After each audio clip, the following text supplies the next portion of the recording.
Hi everyone, today I'm going to tell a story about the parents of a kid who hired a tutor for their son, and she gave extra lessons to each member of their family. Patricia Langley raises her husband Truman. She heard some sound and is sure that burglars have broken into their house. The couple goes downstairs and finds a girl asleep on the living room couch after last night's party. She thanks them for a great night, but could they please clarify where she is? We are transported to the Libra family home. In the morning rush, a maid named Belle reminds Alex and his wife Marina that it's their only son Robbie's birthday today. The spouses are very busy people, and Marina asks Belle to wish the boy a happy birthday for them. This is heard by Robbie himself. As soon as the parents leave, the guy goes to the door, but Belle stops him. Seating Robbie at the table, the maid brings out a cake with candles and then gives the guy a gift, a woman's bracelet on his arm, offering to give it to his future girlfriend. At the same time, Truman, getting ready for work, tells Patricia that he's bringing his biggest client to dinner tonight. Truman constantly brings potential clients to the house, throwing parties for them. But nothing goes well with the guy. They dissolve after the parties.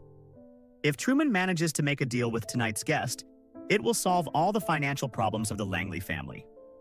To impress his client, Truman even bought a new car, which Patricia is not at all happy about. She wants a house and a family, not mortgage payments. But Truman takes these tasks in stride, promising to get out of debt soon. In the school parking lot, Robbie is invited by one of the girls at his school, whom he really likes, to keep him company in honor of his birthday. But she refuses on the grounds that she has a boyfriend. Robbie's father, coming home from work, learns from Belle that the school called and said that the boy had skipped classes. As punishment, Alex takes away his son's car keys and promises to return them if the boy improves his grades, which Robbie just needs to get into the academy. As evening falls, Truman arrives home with his big client. The guy steps away for a minute, and the client starts groping Patricia, which causes the girl to jump up and demand that Truman tell his client to get out immediately because he's being promiscuous. Truman is sure that Patricia will have to obey him in order to get this client. She just needs to be patient. At the end of the day, they'll be set for the rest of their lives. Truman exits, and his client appears in the kitchen. He starts groping and kissing Patricia, which gives the girl no pleasure. Coming to work in the morning, Truman learns that his place in the company has been given to Alex Weston, Robbie's father, and Truman himself has been demoted. The management company has favored Alex, who will bring in many new big clients. For Truman, this means total collapse. The next morning, coming to work on his day off, Truman puts a bullet in his temple, which he informs his wife Patricia about by phone. Alex tells Bella that he'll be working at home all day today in his new office because someone shot himself and he can't come out until they fix the bullet hole in the wall there. Patricia, meanwhile, arrives at the company where Truman worked to inquire about an insurance payout, since her husband has taken out a life insurance policy. But according to Mike Kramer, the manager of the company, the insurance policy is canceled because Truman committed suicide. Sitting in Mike's office, Patricia notices Alex Weston coming out of her late husband's former office with the very client Truman brought home. Alex and the client head out to lunch.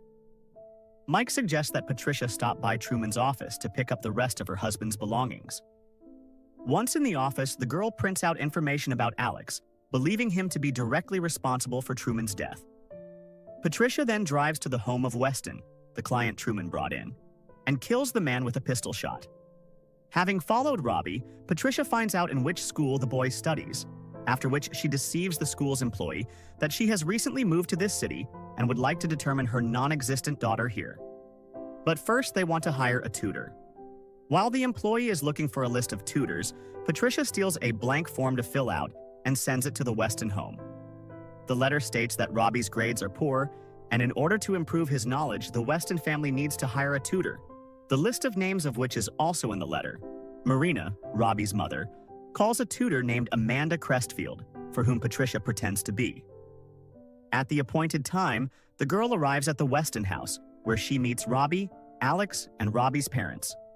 They need to start classes as soon as possible because, in 2 weeks, the entrance exams to the academy, where they are going to give Robbie. But Patricia quips that she's having renovations done on her house right now and can't start classes until a week from now. Robbie brings up the guest house. Marina and Alex are totally fine with Patricia staying with them, as long as it's for Robbie's benefit. The next day, Patricia picks Robbie up at school, making a deep impression on his friends. During class, Robbie keeps glancing at those tantalizing Patricia's mounds. A few days later, Patricia meets Marina, who has returned from the store, and helps her to carry the things she has bought to her room. While Marina is unpacking, Patricia prepares a glass of wine with some pills in it and gives it to Marina to drink. In the evening, Robbie's parents go to a charity ball, leaving the boy home alone. Playing in the yard with a ball, Robbie dribbles it toward the guest house where Patricia lives. After picking up the ball, Robbie spots his tutor in her underwear through the window. Having slept with the lad, Patricia purposely sits down and begins to fondle herself, peeping at the lad.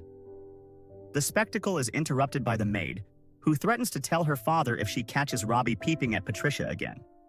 After chasing the boy away, the maid leaves the Weston mansion after asking for the weekend. At Alex's before they leave, Patricia enters Robbie's room. She asks if the kid liked what he saw through the window. If he wants to look again next time, he better have him come in and ask her. Patricia goes into the guest house, and a minute later, Robbie runs in there too, taking off his panties. Patricia promises the kid to teach her everything she knows herself. In the morning, Patricia meets with Alex, thanking him for providing the guest house. Patricia offers Alex a game of pool. Their conversation is watched through the window by Marina, who, after last night's wine and pills, is not feeling well today. After the game, Patricia returns to the guest house, meeting there Belle, who screws blinds on the windows to prevent anyone from peeping at the girl.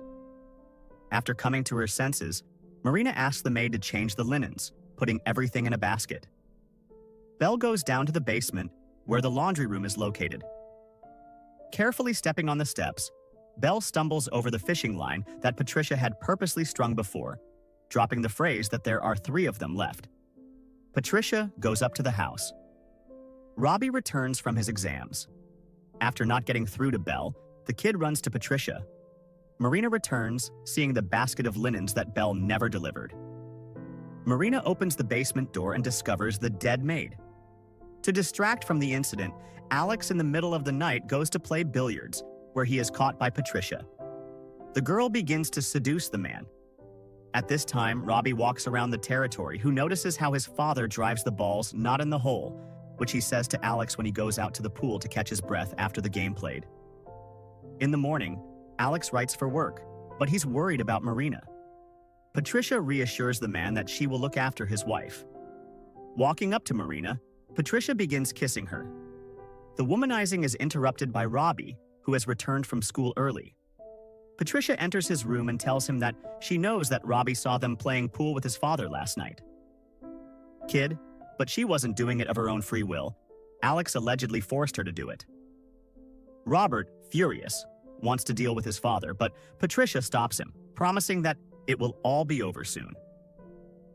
A couple of days later, Robbie stops by Patricia's house to say goodbye. He's flying to the academy tomorrow afternoon. What can I say? I like that kind of goodbye. In the afternoon, Robbie is picked up by his friend to take the kid to the airport, and Patricia leaves after them. Marina is the only one left in the mansion. In the evening, a thunderstorm hits the town, causing the house to lose electricity. Frightened, Marina grabs a knife and almost kills Alex, who suddenly appears. The man goes down to the basement and turns on the automatic machines. In the morning, Alex leaves for work, leaving Marina home alone. The woman decides to feed the parrots and finds the birds dead. After taking a morning shower, Marina goes up to her room, where she is attacked by Patricia, twisting Marina. Patricia tells her plan to eliminate their family. She forces the woman to swallow pills, and supposedly under the influence of tranquilizers, Marina will open her veins. At this time, Alex is going through the documents in his office and finds a spousal photo of the Langley family. After learning from Mike that Patricia is the late Truman's wife in the photo, Alex writes home. The man manages to arrive before Patricia slits Marina's wrists. Alex stabs the woman, yes, breaking a window, and falls to the ground. The police officers who arrived on the call never found Patricia's body. The girl ran away as soon as she came to her senses. Sometime later, a call comes in on the phone. Robbie wants to know how the parents are doing. According to the kid, he had a normal flight and he's doing great. After hanging up the phone, Robbie sits down on the bed where Patricia is waiting for him. What can I say? The plan is perfect. Of the whole family, only the maid died, who has nothing to do with Truman's death at all. This is the end of the movie.